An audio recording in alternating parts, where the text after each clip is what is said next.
From Super League to Olympic distance to age group world records to Kona.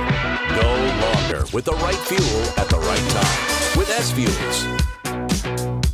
This is a phenomenal bike ride, and I can tell you he's so casual. This is his first time he's ever biked the full 112 miles here in Hawaii. He's never been up to the turn in Harvey. He's certainly been up there today. Doesn't he look...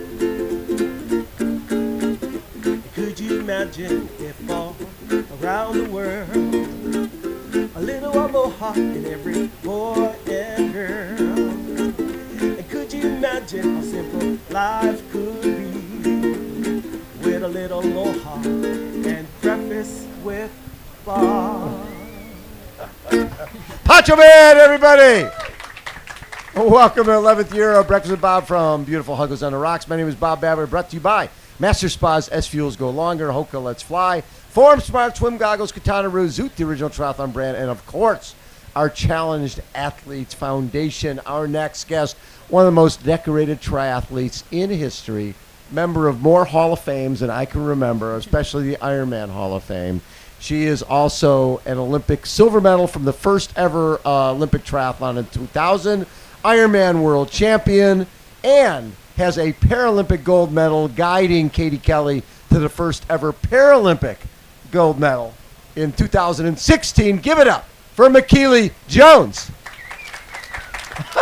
Aloha. Aloha. And speaking of challenged athletes, what the hell?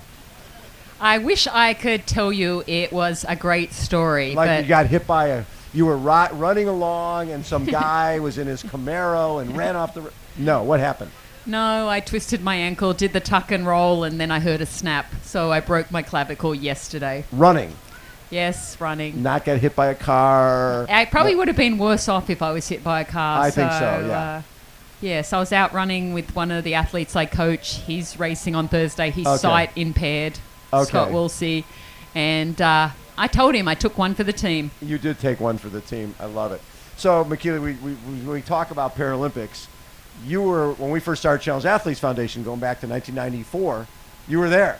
When we first started Challenge Athletes Foundation and met a lot of our athletes over the years, Rudy Garcia-Tolson and so many others. Did that play a role in you becoming part in the Paralympic program for Australia?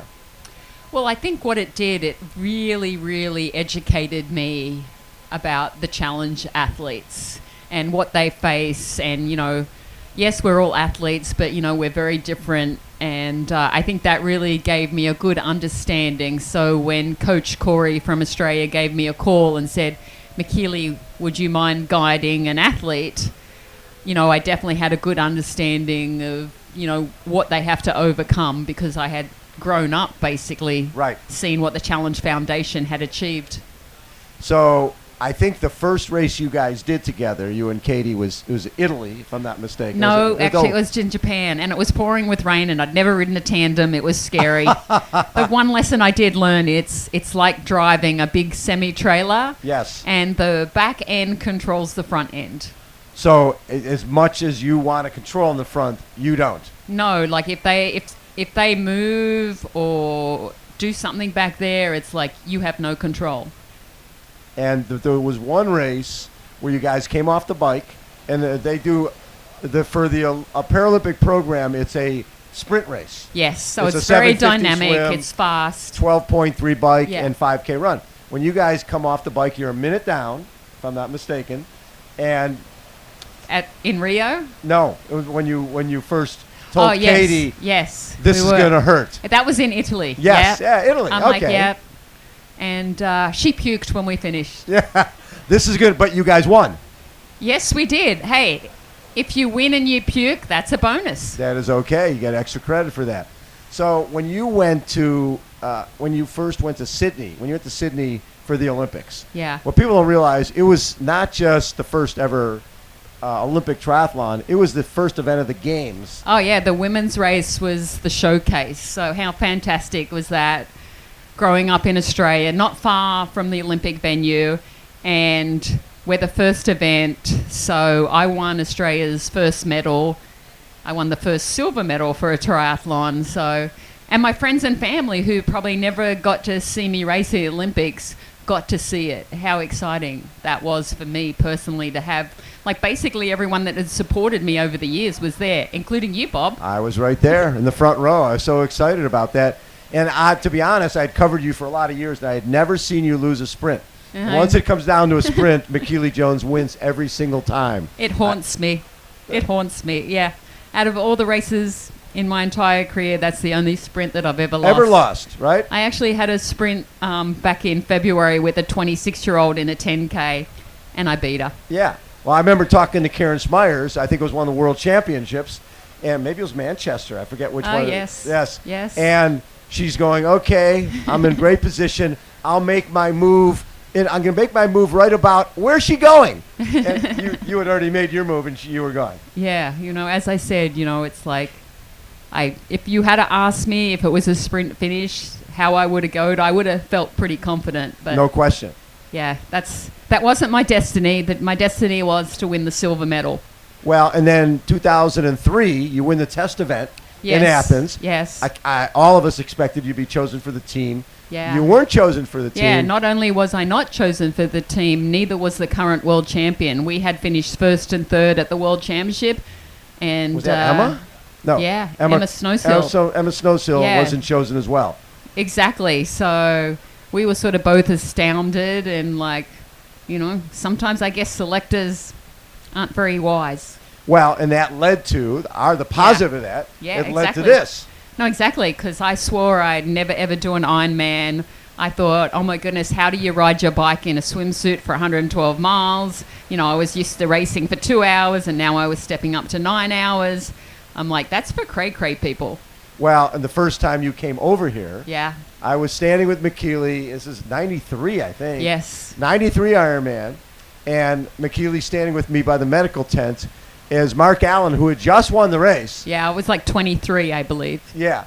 Mark Allen comes by us on a stretcher, both feet coated with blood. His body is tremoring. I'm like, why would I want to do that? Look, she just looked at me. Look how you finished. I'm like, that's stupid. She just looked over and goes, I will never do this. Yeah. He just won. And look at him. Look at him. He's on a stretcher. I will never do this. Yeah. But then, what was the toughest part about learning this stuff? Was it nutrition? Because you didn't have to worry that much about nutrition when you're doing Olympic format. Yeah, I think the toughest part, I was going to be in my mid-30s. That was, tough. So, and I was so used to one type of race style. Just get to the front and go as hard as you can. Right. And then, of course, I had to short track it. So I enlisted Paula Newby-Fraser, the greatest female Ironman still ever. So, you get a good team behind you. And, nutrition, doing a 2-hour race to a 9-hour race. Plus, back then, there wasn't a lot of options. There's a lot more research and development in everything, in coaching, in nutrition, in equipment. So, it was one of those things was like, when I did my first race, I was... Was that Florida? Ironman Florida, and I won. And I didn't have a great marathon. I started out well into the low 5-minute mile pace. It felt great. I didn't finish like that. But I think I swam and biked so well. That's sort of when I believed I could really win Kona. Right. I just had to figure out the run a little bit. And the first time you come out, you lead till, 18 miles or so? Yeah. When the Tasha Bodman. In And you were coming off 2005. of an injury. Yeah, like I hadn't run. I was like, I did the escape from Alcatraz triathlon and I fractured my hip. And it was funny because that day the doctor was like, what do you mean she was riding her bike in her swimsuit? And so I didn't do any running. I did water running, of course, aqua jogging. And so got to 18 miles and there's Natasha Badman. And I'm like, willing my mind was like, you can do it. My body was like, you're done. It's another silver medal. But, to finish second, I finished and I'm like, oh my goodness, I just finished second at the Ironman World Championships. Like, how awesome is that? And then next year you win. Yeah, because I'm a little competitive. I'm a twin. Right. And I was just talking to my twin sister then, and I was talking this morning, and I go, yes, Gabby, I brought up the 3 times that you have beaten me. Yes, always. Always. Only 3, Gabby, but she will tell you the 3 times she has beaten me. So winning the Ironman World Championship and thinking I will never do that race, and then you win it just a few years later. Yeah. How special was that? Well, just look at my finishing photo with Mike Riley.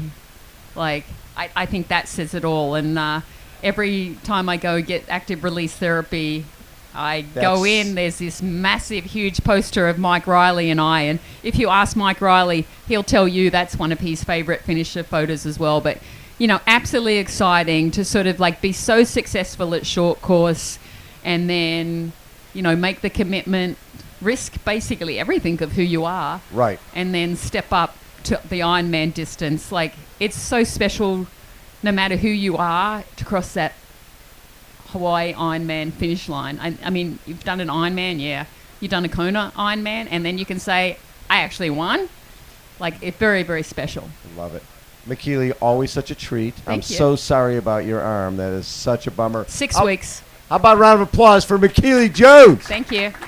Macho Man.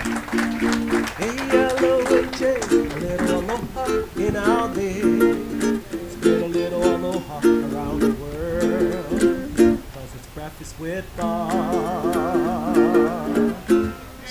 And Macho Man, everybody.